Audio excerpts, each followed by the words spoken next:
જય શ્રી કૃષ્ણ. રુદ્ર સંહિતા શિવ મહાપુરાણમાં આજે આપણે દેવોને વિષ્ણુએ કહેલી શિવલિંગ પૂજા વિસ્તારપૂર્વક સમજીશું. હે નારદ, એક સમયે સર્વ દેવોને સાથે લઈ હું ક્ષીર સમુદ્રના કિનારે ગયો અને ત્યાં જઈને 2 હાથ જોડી ભગવાન વિષ્ણુની અમે સ્તુતિ કરી. અનંત સત્ય શંત્ય ભવ ભયહરમ બ્રહ્મ પરમમ સદા ભાતમ નિત્ય જગદીદમીતમ કલ્પિત પરમ મુહુર્જ્ઞાનમ યશ્મિરંજંત મિવ શુક્તો બ્રહ્મહરમ નમામિ શ્રી વિષ્ણુ જલધિતયના સેવિત પદમ. અનંત સત્ય સ્વરૂપ ભવરૂપી સંસારનો ભય હરનાર પરબ્રહ્મ જેની માયાથી જગત અનિત્ય હોવા છતાં નિત્ય ભાસે છે, પણ જેની કૃપાથી જ્ઞાન થતાં છીપમાં થયેલી રૂપાથી ભ્રાંતિની માફક જગતની ભ્રાંતિ નાશ પામે છે, તેવા શ્રી લક્ષ્મીજી જેમના ચરણ કમળોની સેવા કરે છે તે ભગવાન શ્રી વિષ્ણુને હું નમસ્કાર કરું છું. સ્તુતિથી પ્રસન્ન થયેલા વિષ્ણુ ત્યાં પ્રગટ થયા અને પૂછવા લાગ્યા કે હે દેવો, કહો હમણાં મારું શું કામ પડ્યું? બ્રહ્માએ કહ્યું કે સર્વ દુઃખો દૂર થાય તેવી નિત્ય સેવા કયા દેવની કરવી તે જાણવા અમે આવ્યા છીએ. વિષ્ણુએ કહ્યું કે હે દેવો, તમારે હંમેશા યાદ રાખવું કે સર્વ દુઃખોનો નાશ કરવા માટે દેવાધિદેવ મહાદેવ શિવનું સેવન કરવું.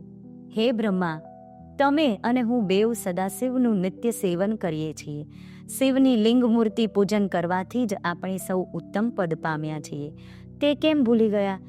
જેઓ મહાદેવની ભક્તિ કરનાર છે અને નિત્ય સદાશિવનું સ્મરણ કરે છે તે કદી દુઃખી થતા નથી.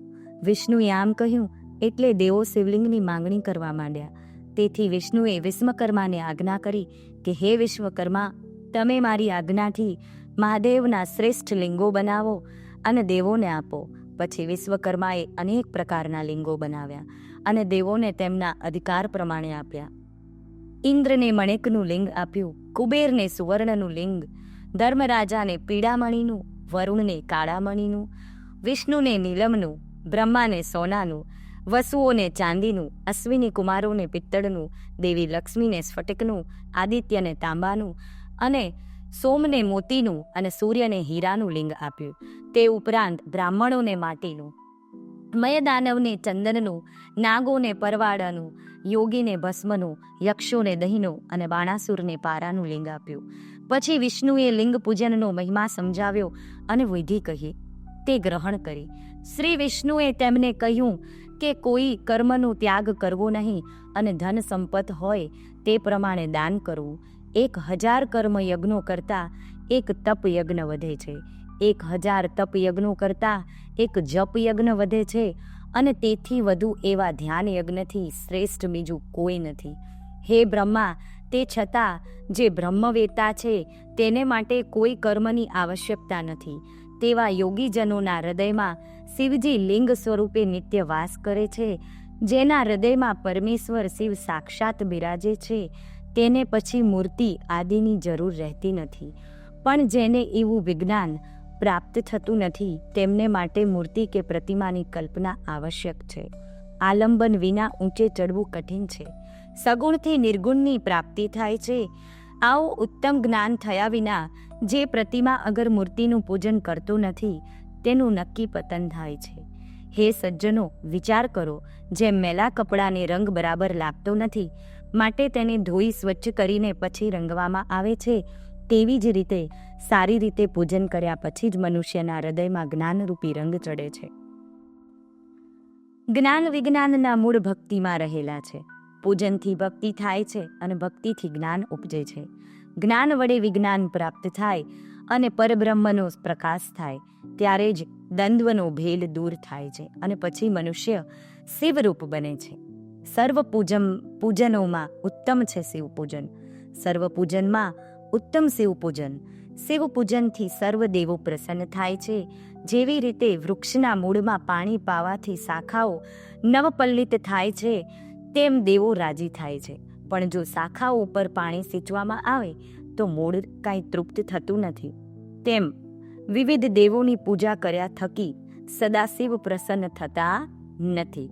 બ્રહ્મા કહે છે, હે દેવો, તમે સદાશિવનો સર્વોત્તમ પૂજન વિધિ કહું છું. પૂર્વ મેં તે નારદને કહી સંભળાવી હતી. પ્રાતઃકાળે બ્રહ્મ મુહૂર્તમાં ઉઠીને સદાશિવનું સ્મરણ કરી ભક્તિપૂર્વક પ્રાર્થના કરવી કે હે દેવોના દેવ, હે હૃદયમાં વસનાર પાર્વતી પતિ જગતનું મંગળ કરો, મારા હૃદયમાં બિરાજેલા આપ મને જેવી પ્રેરણા કરો છો તે પ્રમાણે હું કાર્ય કરું છું. જનામી ધર્મ ન ચ મે પ્રવૃત્તિ, જનામાય ધર્મ ન ચ મે નિવૃત્તિ. માટે હે ઈશ્વર, મારા અંતરમાં ધર્મ અનુસાર પ્રેરણા કરજો. પછી પોતાના નિત્ય કર્મ કરી સ્નાન કરી શુદ્ધ થઈ શુદ્ધ વસ્ત્ર ધારણ કરીને પવિત્ર જગ્યામાં પૂજન કરવા બેસવું. શિવલિંગ સમીપ રાખી શિવજીનું પરિવાર સહિત આવાહન કરવું. શાસ્ત્રોમાં કહ્યા પ્રમાણે સગુણ અને નિર્ગુણ રૂપવાળા હે સદાશિવ, હું આપનું આવાહન કરું છું. આપ 5 મુખવાળા છો, 3 નેત્રવાળા છો, મસ્તક પર ચંદ્ર અને જટાજૂટ ધારણ કરો છો. ગજ ચર્મ, વ્યાઘ્ર ચર્મ અને નાગોને આપના ઉજ્જવળ અંગ ઉપર ધારણ કરો છો. બ્રહ્મા, વિષ્ણુ અને સઘળા દેવો આપની સ્તુતિ કરે છે. હે ભક્તો, પર પ્રેમવાળા મહાદેવ, હું આપનું આહ્વાન કરું છું. આસન, પાદ્વ અને અર્ધ અર્પણ કરવા અને પછી પંચામૃત વડે સ્નાન કરાવવું. શુદ્ધ જળથી સ્નાન કરાવી ચંદન વગેરે વિલેપનો ચડાવવા. પછી વસ્ત્ર ઉપટવિત કરી અર્પણ કરી પુષ્પો ચડાવવા. પુષ્પોમાં ઋતુ પ્રમાણે ઉપલબ્ધ હોય તો કમળ, શંખાવલી, કુશ, ધતુરા, મંદાર, દ્રોણ વગેરે પુષ્પનો ઉપયોગ કરવો. ઉપરાંત તુલસીપત્ર અને બિલીપત્ર ચડાવવા. બીજું કંઈ ન મળે અને માત્ર બિલીપત્ર મળે તો તે અર્પણ કરવાથી સર્વ પૂજા સિદ્ધ થાય છે. પછી સુગંધી દ્રવ્યો લગાડી ધૂપ અને દીપ અર્પણ કરવા. પછી નૈવેદ્ય ધરી આચમન કરાવવું. આરતી ઉતારતી વખતે 5 દિવેટવાળી આરતી પ્રગટાવવી અને 14ની સંખ્યામાં ઉતારવી. બંને ચરણોમાં 4 નાભિમંડળમાં 2 વાર મુખ પર, 1 વાર આખા અંગ ઉપર અને 7 વાર એમ 14 વાર આરતી ઉતારવી. પછી શાંત બેસી પંચાક્ષર મંત્રનો જપ યથાવકાશ કરવો. સૃષ્ટિ અને પ્રદક્ષિણા કરવી અને સાષ્ટાંગ નમસ્કાર કરવા. છેલ્લે મંત્ર પુષ્પાંજલિ અર્પણ કરી ક્ષમા યાચના કરવી અને દેવનું વિસર્જન કરવું. પછી નમણનું જળ લઈ મસ્તકે ચડાવવું. પ્રભુને સી રીતે રીઝાવું, શિવ તમને સી રીતે રીઝાવું. સૂર્યચંદ્રને જે નિપજાવે તેને સૂક્ષ્મ દીપક શું ધરાવું. પ્રભુને સી રીતે રીઝાવું.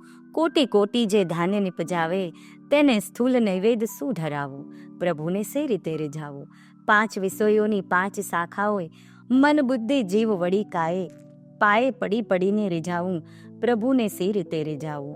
ધર્મ ધ્યાન સ્તુતિને સ્મરણે અષ્ટ અંગો ધરી તુજ ચરણે નમન કરી કરીને રીઝાવું.